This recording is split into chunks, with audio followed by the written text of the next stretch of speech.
18일차부터 24일차까지는 명상을 더 깊이 즐기기 위한 간단한 기법과 방법들에 대해 알아보려 합니다. 혹시나 여러분들이 음성을 더 즐기고 싶다면 이전에 했던 내용들을 여러 번 반복해 주시면서 이 부분을 공부해 주시면 됩니다. 이번에는 자기 최면에서도 자주 사용되는 세분화 방식에 대해 간단히 알아보도록 하죠. 여러분들이 지금까지 깊은 명상 코스를 잘 따라오고 있다는 뜻은 어떤 목적에 부합했기 때문이 아닐까 싶습니다. 하지만 아쉽게도 자신이 가지고 있는 모든 틀을 한 가지 방식 안에 구겨 넣을 수 없을 겁니다. 이 세분화 기법은 자신이 해결하려고 하는 A라는 목적을 해결하지 못하게 하는 B, C, D로 분할하여 그를 먼저 해결하게 하고 그 이후에 A라는 목적에 도달할 수 있도록 하기 위함입니다. 자, 첫 번째로 저희는 행복하고 싶습니다. 하지만 행복하지 않을 이유가 너무나도 많이 있죠. 예를 한번 들어볼까요? 일단 기분이 우울하다. 그리고 일도 해야 되죠. 돈에 찌들어 살고 있습니다. 그리고 나는 나를 행복하게 하기 위한 취미생활도 없습니다. 가족관계에 문제가 있을 수도 있죠. 미래가 좋지 않을 수도 있습니다. 이런 여러 가지 이유들 때문에 우리는 행복하고 싶다라는 목표를 이루지 못하고 있습니다. 자, 그럼 이것을 하나씩 해결해 보죠. 기분이 우울한 이유. 이거는 이유를 안다 해도 쉽게 해결될 것 같지 않습니다. 그럼 일단 놔두고 나머지를 봅시다. 일을 해야만 한다.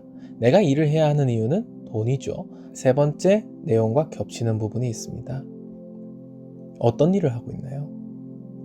아마 이 부분에 체크가 된 분들은 자신이 좋아하지 않는 일이거나 흥미를 느끼지 못하는 일을 하고 있을 겁니다.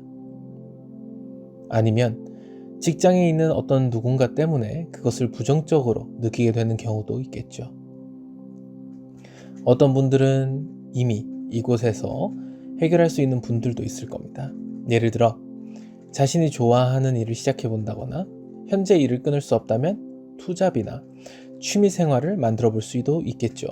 하지만 그렇게 하지 못하는 분들도 있을 겁니다. 때문에 해당 문제를 다시 한 번 더 세분화합니다. 기분이 우울한 이유에서 더 나아간다면 돈이 문제가 될 수도 있고 사람이 문제가 될 수도 있고 여러 가지 이유를 찾을지 모릅니다.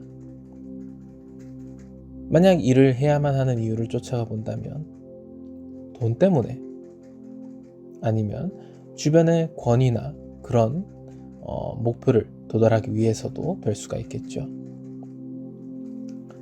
자, 이런 여러 가지 이유들이 있을 텐데 해결할 수 있는 지점을 하나도 못 찾을까요? 그럼 더 세분화해 보세요. 더 많이, 더 여러 번 세분화해도 상관없습니다. 자, 그럼 보죠.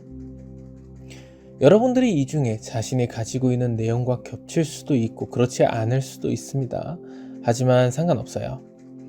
스스로가 세분화하고 분석한다면, 그리고 이렇게 많이 해본다면 해결할 수 있는 내용이 단 하나도 없을 수 있을까요?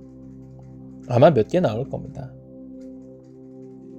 이 세분화의 특징은 하위의 세분 정보가 상위 세분 정보에 영향을 끼치고 있습니다. 만약 여러분들이 하위 세분 정보를 해결하게 된다면 상위 세분 정보가 바뀌게 되고 그 이후엔 그 상위의 상위 정보가 바뀌게 됩니다. 결과적으로 어떻게 될까요? 여러분들은 원래 목적인 A에 도달하게 되고 어느 순간 A라는 목적에 도달한 자신의 모습을 보게 될 것입니다. 일을 해결하는 데 드는 시간은 협회 실험 결과 약 1시간 만에 해결되는 분들도 있고 또 오래 걸리는 분들은 2년 가까이 걸리는 분들도 있었습니다. 사실 이런 내용은 개인차가 있기 때문에 얼마의 시간이 걸리건 궁극적인 목표 A를 성취하기 위한 큰 여행이라고 보시면 좋을 것 같습니다.